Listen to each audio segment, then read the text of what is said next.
I always share the story about Disneyland, where my favorite ride as a kid was the motorboat cruise. And I would get in that boat and I just loved driving this boat. And I pull up to the dock and I nail the landing every time. And the next kid would get in the boat. And I'm just thinking like, man, I'm really good at driving this boat. Maybe I should join the United States Navy when I get older. But the reality is I wasn't driving that boat. There was a track underneath the water that I did not see, because the water was green and murky, but there was a track underneath the water. And yes, I could turn the wheel to the left and to the right a little bit and have some impact on terms of where that boat was going. But there was a track, and all of us, Tony, have a track. Hey, everybody. Welcome back to the Follow Lead Podcast, a Christian leaders podcast, powered by EBEB Solutions, energy benefits for every business. Go to ebebsolutions.com today if you want a real solution for some of your tax, capital, and energy spendings problems. Cash flow management is real for every company. EBEB Solutions can help you. Go there today. Tell them Tony sent you. Friends, today on the podcast, I'm so excited for you to hear from Mike Foster. Mike was originally introduced to me years ago when he was pastoring a church. He's now an accomplished executive coach, and he was the person that Carlos Whitaker said was the best leader he'd ever met. So episode 1 of this year, Mike Foster's name was brought up. We're so excited to have him on the podcast today. We're going to talk about his book, 7 Primal Questions, and how there's probably a track that's running underneath your life that you don't see. We're going to dive into that and so much more. I can't wait for you to learn from Mike as I did and dive in to what it means to wrestle with our primal questions. So now, here's a quick word from our partners and my conversation with Mike Foster. Hey, everybody. Welcome back to the podcast. I'm so excited to have on the legend, Mike Foster. The very first podcast of the year was with Carlos Whitaker, and he said that the best leader he's ever met in person was Mike Foster. Mike, thanks for being on the podcast. Tony, I'm excited about the conversation, and I'm going to have to talk to Carlos because I really do think he needs to raise his standards a little bit on who he thinks is the top leader. But I will try to do my best today in terms of answering leadership questions and helping the listening audience today. Mike, as you and I talked a little bit about before we hit record, this year we're wrestling with the 12 most Googled leadership questions. And this month is all about leading without title or authority. So if you were sitting across from a young leader who maybe is stuck in middle management, does not quite have the experience yet, and they said, Mike, how do I lead or help shape my organization without title or formal authority, what advice would you give them? Yeah. Interesting as I think about my own leadership journey, probably along the 25 years of doing leadership, the thing that I was least interested in my own leadership was my title.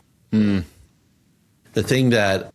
frame that I would always put on my leadership is influence. How can I influence where I'm at? And am I influencing for good? Am I influencing for unhelpful things? And I think this is true, Tony, of just generally our society. Titles, org charts, those seem to be less and less important. We look at just social media and the power of an influencer who, I guess their title is influencer, but they have no business card. They have no org chart.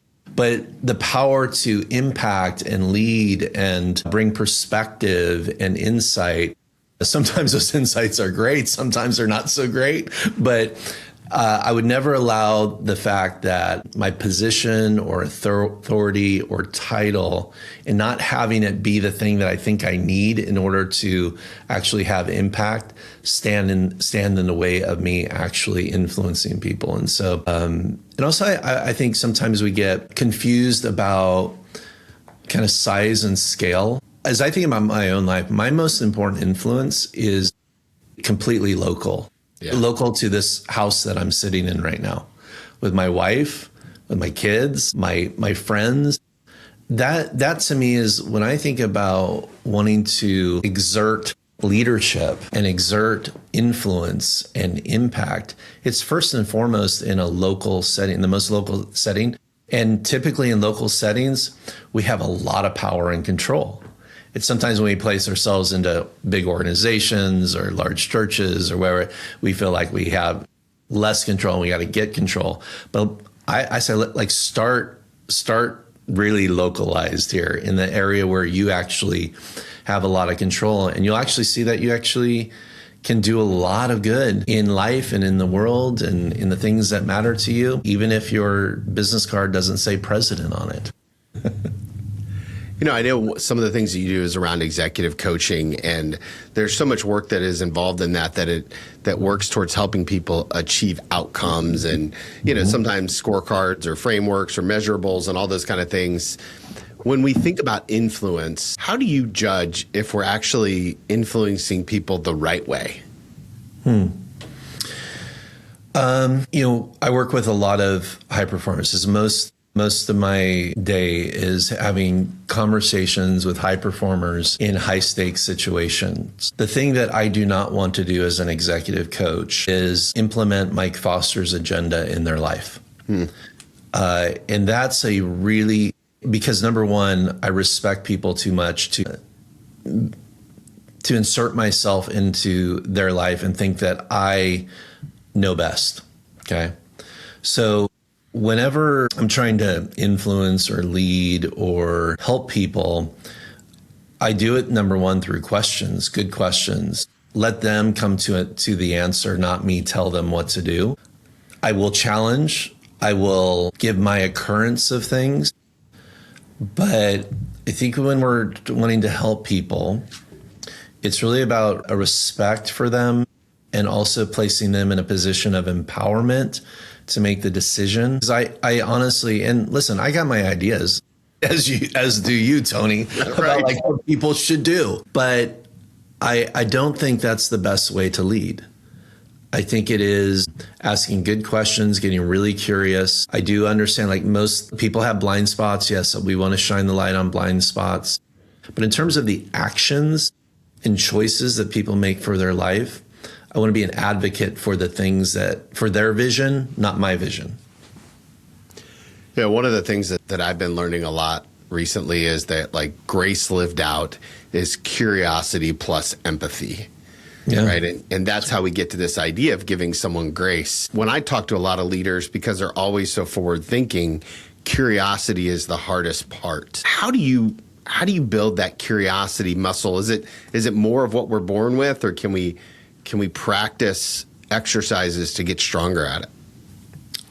Yeah, it's a really great question. Like, I think I'm a great executive coach simply because I'm really curious. But underneath the curiosity, and I've had to do my own internal work around this, is part of my own dysfunction. And what I mean by that is, my need in my life is just the need for safety, to have a sense of control over my life and to be protected and in control. And so one of the things that I've learned over the years is that if I can understand something, if something makes sense to me, I feel more safe and in control. And so I think I developed this whole idea of curiosity as just like this, maybe in the unhealthy way, sort of this hypervigilance to understand things, which gets played out in the more happy word of curiosity. And so, but it is a muscle that has been built in my own need for knowing, that I ask really good questions, and I want to know and I want to understand. And this plays out with my clients, it plays out with my team members, it plays out with my wife. I'm like, help me understand. Because when I understand, I actually feel better. And so maybe this is a bit self-serving as an executive coach. Like, I feel better. Like, okay, now I get it, because you were confusing me. I did not understand this at all. But in that curiosity, I'm actually serving them very well too, by getting them clear about a particular item or a particular challenge. When you became an executive coach, did you leave pastoral ministry? Is that how this whole thing started? Left full-time vocational ministry to move into executive coaching? Do I have my research right on that? Yeah. So for most of my life, I've been Well, at the beginning, same for most of my life, I'd say I was in a hybrid. I was leading a company, but also in ministry. And so I did that kind of hybrid for about 10 years and found myself in both settings, both in ministry settings and in business settings, spending a lot of time digging into people's lives and wanting to know more, like, why are you doing that? What's going on there? Like, why do you think that? Why do you continue to repeat that behavior that is completely undermining your life? So again, the curiosity of like trying to understand how the world works, why people do what they do.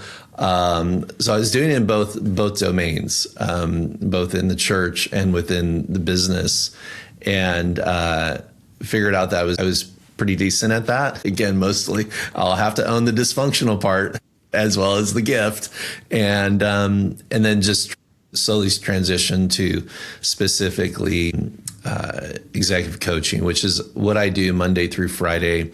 I also train other coaches and counselors and therapists in a framework that I created called Primal Question. And so now I'm just like every day I am exploring people's lives. I love the parallels. My journey was very similar. I was in full-time vocational ministry before going into executive coaching. And my question, out of the 7 questions, my question is number 7, right? Mm-hmm. Which is about what's my purpose. Yes. And so a lot of the work that I do comes out of that basic need of like, man, I really want to matter to people. Yes. And I want the work that we do to matter. And then that kind of, you can kind of see that.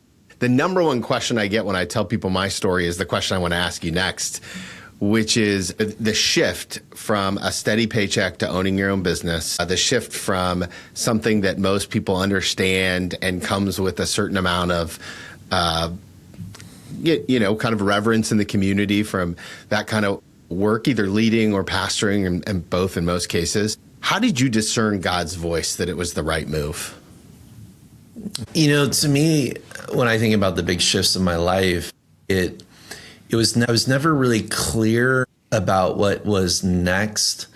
I was just very clear that what the current reality was not where I needed to be. And so my moves in my life have not been I've been super excited about some new vision or some clarity of opportunity. I think there was moments of that, and that was in the mix. But I think for me, that the thing that moved me and transitioned me into the next place that I needed to be in terms of God's calling was just a complete understanding that where I was at today was not the right place. And I would encourage all of us to check in on that question and check in on that awareness of like, here's the question that came to me. Can I see myself doing this 10 years from now? And there's been many times where I'm like, I can't. I don't want to do this 10 years from now. And so that puts a responsibility on yourself to say, okay, if this isn't my future, why am I staying here? What is there to gain for another 12 months of doing this? And because the change is coming, it's going to come. Yeah. And so why not just jump in the water and figure out, how to swim and where we're going? And so it was never like this really beautiful picture, this big opportunity, this compelling vision. It was just like being smacked in the face, knowing that I can't stay here. Yeah, that's so good. I'm curious, you mentioned your primal question is, am I safe? And in your book, there are 7 primal questions. How does that question, I am safe, bump up against the reality of owning your own business where you're constantly, I don't know how else to say it, but on the hustle, right? Some of my scariest moments so far in life have been, knowing when a contract is coming to an end or there's the next client. It feels the opposite of safe to me. How does that live in your world? Yeah, it plays out in a couple different ways. So I'll just give you kind of a basic one. So I've done several entrepreneurship endeavors, and many of them have been in partnership. And they've been incredible experiences, and incredibly grateful for the partners. But I learned something about just even the structure of a company, and I I chose partners and did partnership because I did not want to be in charge, because I wanted somebody else to take the arrows as we're like, charging the hill of trying to build this business. I was always the second guy, even though many of the concepts for the business were my original idea, and I was spearheading it and concepting it and very much a champion for it. I always would put somebody else, the partner, in the front seat, in the driver's seat, as a way to protect myself. Okay. And so I had to kind of come to terms and partnerships are difficult. Okay, let's just be very blunt with that. There's a level of additional complexity. It's just hard. It's difficult for both, by the way. I'm not like saying it's just hard for me. It's hard for them too. Right. So, but I realized, like, okay, why am I doing that? Why am I structuring business this way of having the partner? Why am I choosing that particular format? And so I had to get honest, like I actually was doing that because it was the need for safety. And I'm like, you know what? This isn't the right frame for me, because I can lead something as a solopreneur. I can do this on my own.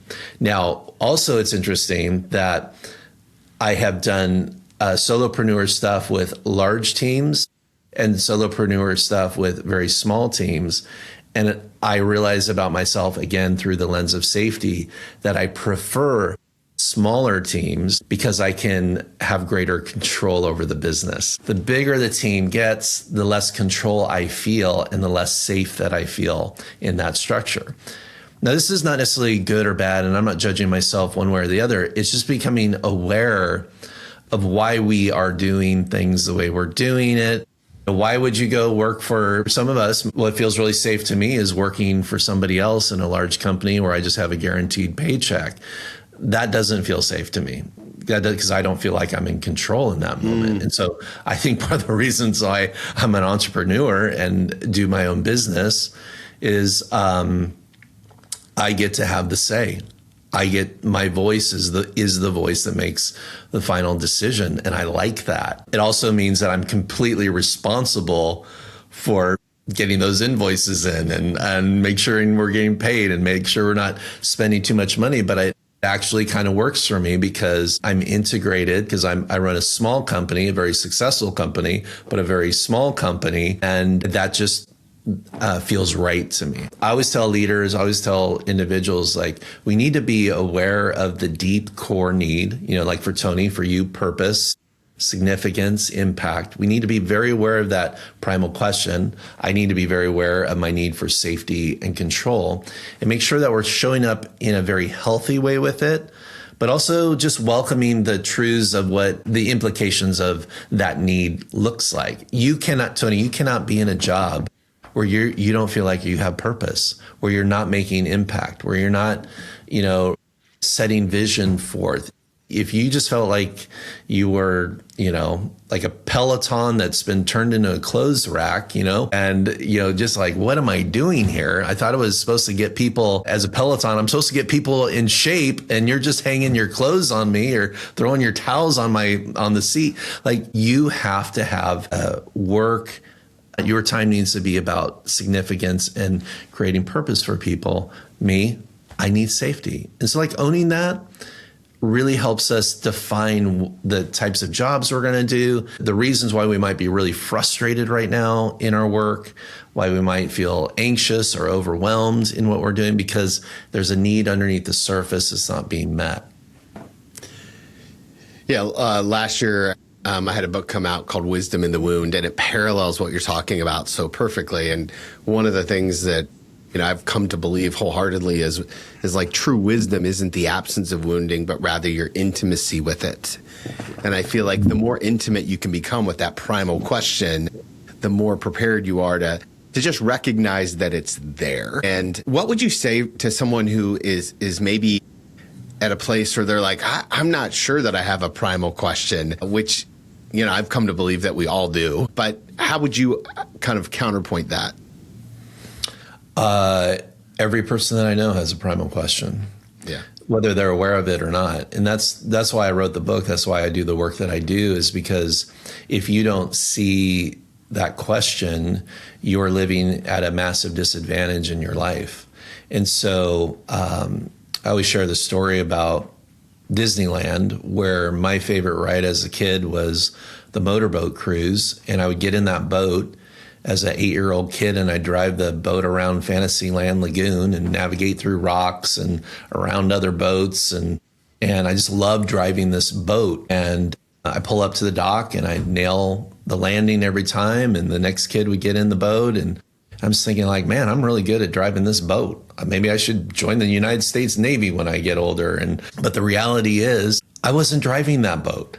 There was a track underneath the water that I did not see because the water was green and murky, but there was a track underneath the water. And yes, I could turn the wheel to the left and to the right a little bit and have some impact on terms of where that boat was going. But there was a track, and all of us, Tony, have a track, and it's called your primal question.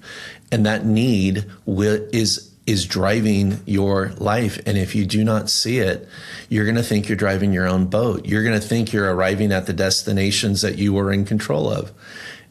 And it's not true. And so fundamentally, like, this is what executive coaching is about. It's what great spiritual leadership, biblical counsel, whatever, is like, help people see the track. And the track is not a bad thing. Okay. My need for safety is not a bad thing, but it's something that I need to be aware of because it's such a powerful track. One of the things that's interesting as I was kind of preparing for our time together today, one of the words that routinely comes up as people talk about you is the word, he's safe. Mm-hmm. Right? Oh, Mike's a very safe person. And I'm an inch deep into the primal question, so I'm just kind of getting used to the ecosystem. But is it most often the case that the words we become known for are at the result of that track? Absolutely. The framework was based on, and the research is still ongoing, but 7 years of research, 150,000 assessments, 6,000 hours of one-on-one interviews, 22 group labs. There's been a lot of research and a lot of work done around trying to understand the core motivations of why we do what we do. And one of the most exciting parts of the research is how our need gets expressed through our strengths and our gifts. And so what the research shows is that we take our primal question and we put it over everybody else. So my primal question of, am I safe? I put that over everybody else. And I just unconsciously assume everybody else is asking the same question that I'm asking. And I naturally am answering that question of safety for them with a yes, because I have a PhD in safety. It's not that I went to school. It's because I've been studying it my entire life. Sure. Okay. Just like for you, purpose. Okay. So you're taking your purpose question and you're putting it over everybody else and assuming they're asking, do I have a purpose? Okay. And Tony's coming in and he's answering that with a yes. He's affirming that because Tony's an expert on purpose because he's been studying it his entire life. So kind of a simple way to say this is the thing that we need most is the thing that we most want to give away, which is the gift. So what do I do really well? I help people feel safe. That's why they tell me their deepest, darkest secrets after knowing me for 5 minutes. Okay. People feel protected, so they open up. Whenever there's conflict or chaos in a relationship, I come in and people see me as unbiased and fair. And so they're willing to have a conversation about hard things. And so I, as Mike Foster, I want to be aware of that gift and how I might deploy it into the world in an effective way. See, my gift. So let me give you another question. Am I wanted is question number 4. And that's a gift of belonging and creating connection and convening people. That is not my gift. Okay. Because I don't need to belong. I don't care if I'm left out. Okay. I just want to be safe. Okay. So, but the person you mentioned, Bob Goff is a great friend of mine. Bob and I do stuff together. Bob's primal question is, am I wanted? So the thing that he needs most, belonging, is the thing that he gives away to the world. You only have to know Bob for about 5 minutes and he's inviting you to something. Okay. Come to Africa with me. Come to the Oaks. Come over to my house. That's how I got to know him. We did a podcast interview and he invited me to the Oaks. He was like, there you go. Come to the Oaks for this writer's retreat. Right. And I was like, okay, right. That's what he does because that's his gift. It's the thing that he needs most, but it's also the thing that he most wants to give away. And so this is why the track, when we look at the track isn't like, oh, this is what's wrong with you. No, it's like, okay, you want to be aware of your own need, but more importantly, you want to be aware of that gift that you're giving away. One of the things I heard in the research as I was researching this topic and heard you talk about was the idea of marriage. And like the most successful marriages are the ones that can answer your question most often with the word yes. Correct. Right. And so talk me through and feel free to use mine as an example or yours, anybody's, doesn't matter, of like, how does that play out if I want to have that conversation with my spouse, if, and actually talk about it? Yeah, well, the first thing in order to have this conversation, you actually have to know your primal question, and your spouse needs to know their primal question. And so I would encourage any person listening, any leader, with this sort of challenge, if you want to have healthy relationship with somebody, please know their primal question, because you can get really good at relationship and have the kind of access into that person's heart if you know how to answer their primal question with a yes. So most relationships fail, whether it's work relationships, marriage relationships, friendships. Most relationships fail because the person in the relationship was unintentionally answering the other person's primal question with a no or a maybe. Like in leadership, I always challenge leaders. I do a lot of stuff with Chick-fil-A and large companies. I just say, hey, do you know, I want you to think about what is your top performer, the person that you could not afford to lose at the company. Who's that person? And then they think about that person. I think about their name. And I said, do you know that person's primal question? Because if you don't, you are probably doing things that are unintentionally answering that person's primal question with a no or a maybe. And the more that you do that, you are pushing them out of the company. They will not stay if you continually answer that with a no or a maybe. So you're about to lose your best performer and you don't even know it, okay? But the opposite is also true. If you want to create greater connection, greater commitment, you want to lock them in, learn how to say yes to their primal question. Get good at doing that. And so like it works with companies, but in marriage, my wife's primal question is, am I loved? And this is the need to feel seen, known, and heard. My primal question is, am I safe? And so we have had a massive level. I've been married 31 years. We have had a massive level up in our marriage because we're now having the right conversation around our primal questions versus just talking about a lot of the nonsense and a lot of I would describe it like a tree, like the tree branches are all kind of the drama and nonsense and these arguments that we keep having and these sort of issues that really aren't the issues. And the roots of that tree are the primal question. And so the problem is most couples are trimming branches of that tree, fixing things in a short-term way, and then the branches grow back and they have the same problems again. So the more that we can in our marriages have a root conversation, okay, Jen, I'm going to tell you what makes me feel unsafe right now. I'm going to tell you why I was so triggered and reactive. It wasn't because you are passive aggressive. It was because I felt unsafe. I felt out of control. I wasn't getting the truth that I needed to hear from you about something. And with her, it's like I've had to get really good at answering her primal question with a yes. So what does that look like for her? Well, she wants to be seen, known, and heard.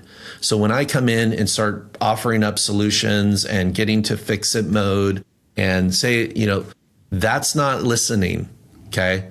That's not sitting with her and seeing the real need. That's me just doing my thing. So I've had to get real clear, like, Jen, what does a yes look like for you to your primal question? Because I want to do more of that in our marriage. And then I tell her, hey, Jen, this is what a yes looks like to my primal question of am I safe? And I want to invite you to do more of that in our marriage. Are there questions that are naturally oppositional to each other? Yes. So the way the questions are structured across the 1 through 7 is the farther the question is from your question, the more difficult it is to attune to that need. So I'll just give you an example. The most farthest extreme, am I safe and do I have purpose? All right. In fact, a really good friend of mine, John Tyson, who's in New York, he's a pastor in New York, really great friend. And we were talking about this and he goes, this is the thing that I have been managing in my marriage, my entire relationship. Because he's a 7, let's go change the world, and his spouse is a 1, am I safe? Okay. Those are totally opposite concepts of vision, going, taking risk. Let's go out there and, he's an Australian. Let's move to the US. And she's just going, hey, I just want to be in control. I want to have something predictable. I want something that feels steady and secure, right? And so a 1 and a 7, it doesn't get any farther than that. And so it's like your wife is speaking Chinese and you're speaking Spanish, and you're going to have to work harder to learn that language. Now, the opposite is also true. Probably your best friends and the people that you get along with really well, just whether it's friendship or at work or whatever, are typically the people with your same primal question or the question that's next to your question. So I get along great with people who have a primal question of, am I safe? Because those are my people, right? They're naturally answering my question with a yes. I'm naturally answering their question with a yes. So it works really well. And so, just being aware of those dynamics, that your need may be different than somebody else's need, and a real act of respect and leadership, real act of respect in our marriages is say, I want to understand how to answer that question with a yes, because right now I'm not sure I know how to do that. That's so good. I think there's so many really applicable things to this. One of the things that I really believe is about discipline and how we respond to things. And so a phrase that we use around here a lot is that if you aren't dedicated to your disciplines, you'll be destroyed by your distractions. Right? These are the things that kind of take us off track, to use your term.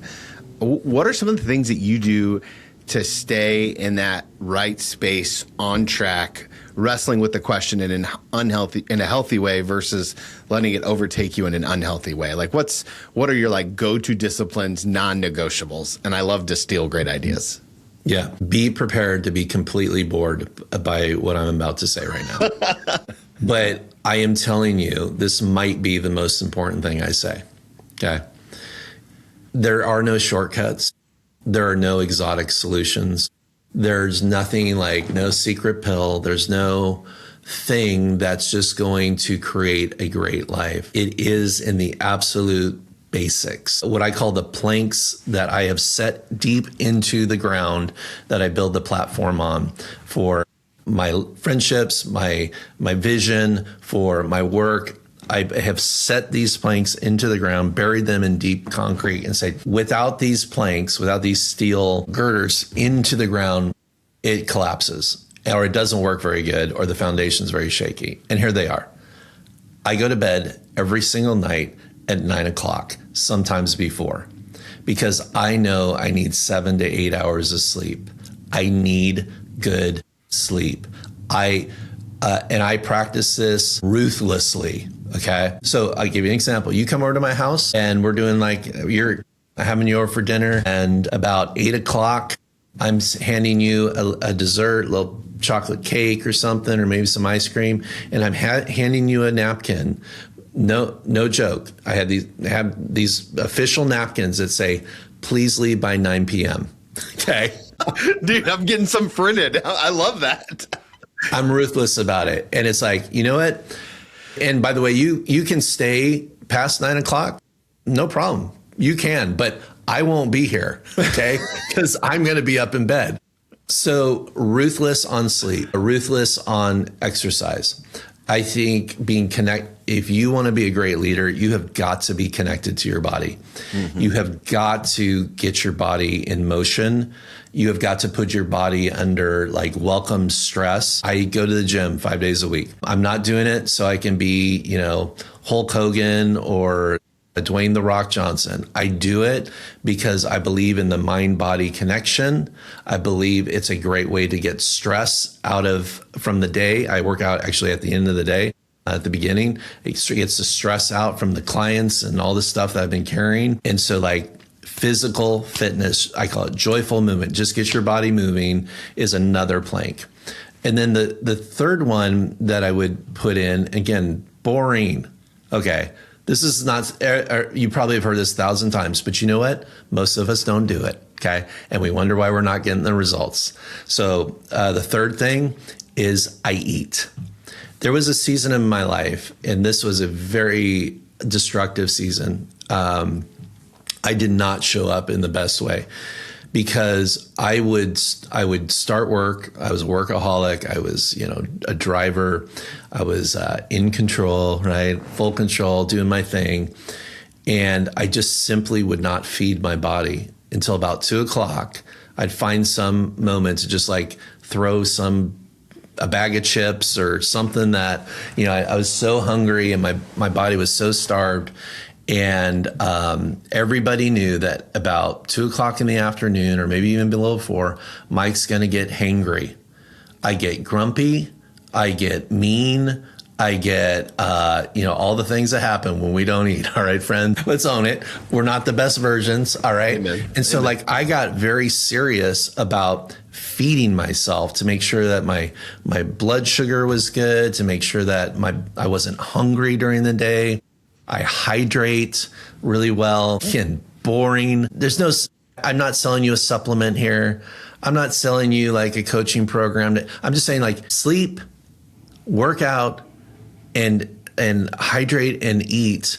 Those are the planks for you to build a foundation to build whatever your vision might be. Nothing sexy, but I think it's so good to have multiple people say the same thing, because it's just a constant reminder. Like it's not that complicated. It's not that easy. It's not that complicated.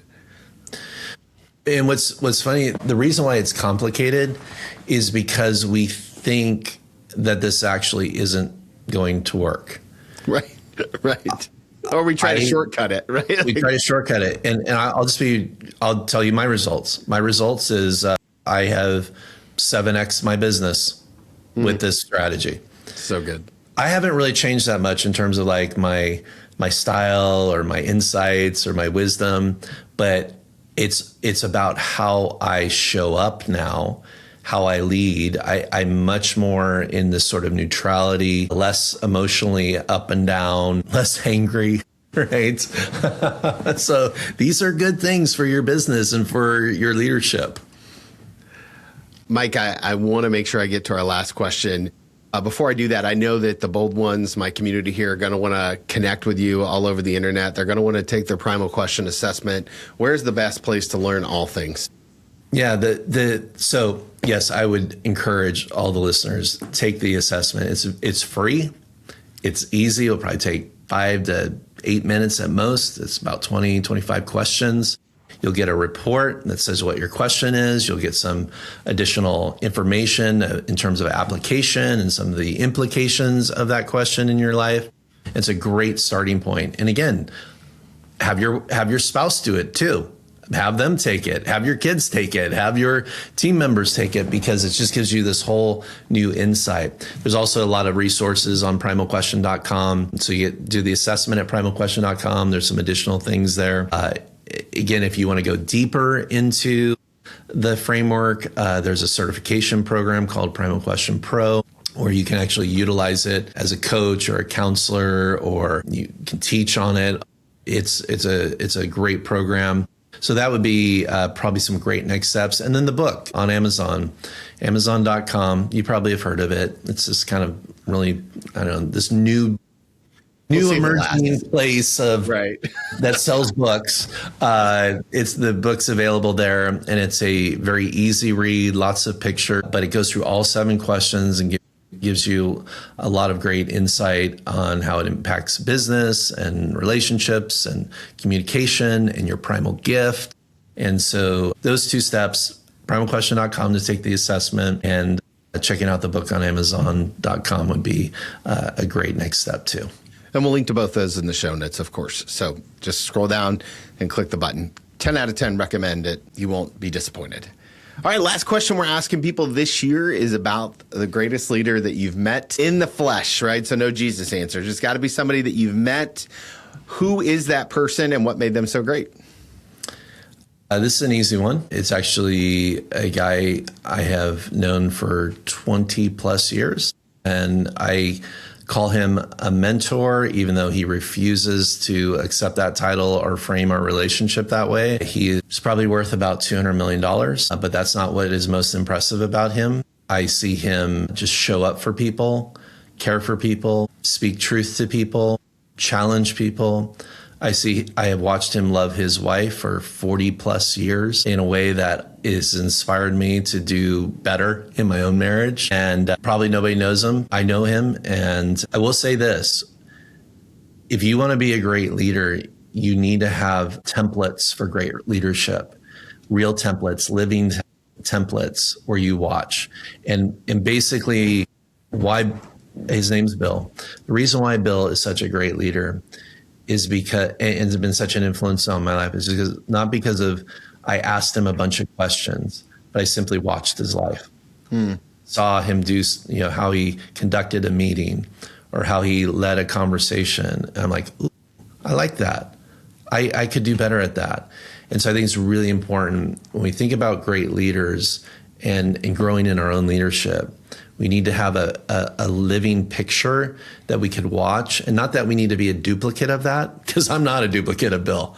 But there's parts of Bill that I watch, I'm like, I like that, and I can do that, and I can upgrade my own leadership by watching Bill. That's so good. That's so good. Mike, thank you for being so generous with your time today. Thank you for agreeing to come on the podcast and for what you do to help leaders all over the world. I appreciate deeply your work. Thanks, Tony. It's been great being with you. Hey guys, what a great conversation with Mike. I love his heart. I love his ability to lead and do it well. I think he's one of those leaders that is just, well, safe, right? If you listen to the conversation, you know what that means. We give off what we want. And Mike is just a great guy. So the coaching question for today is this. What's your primal question?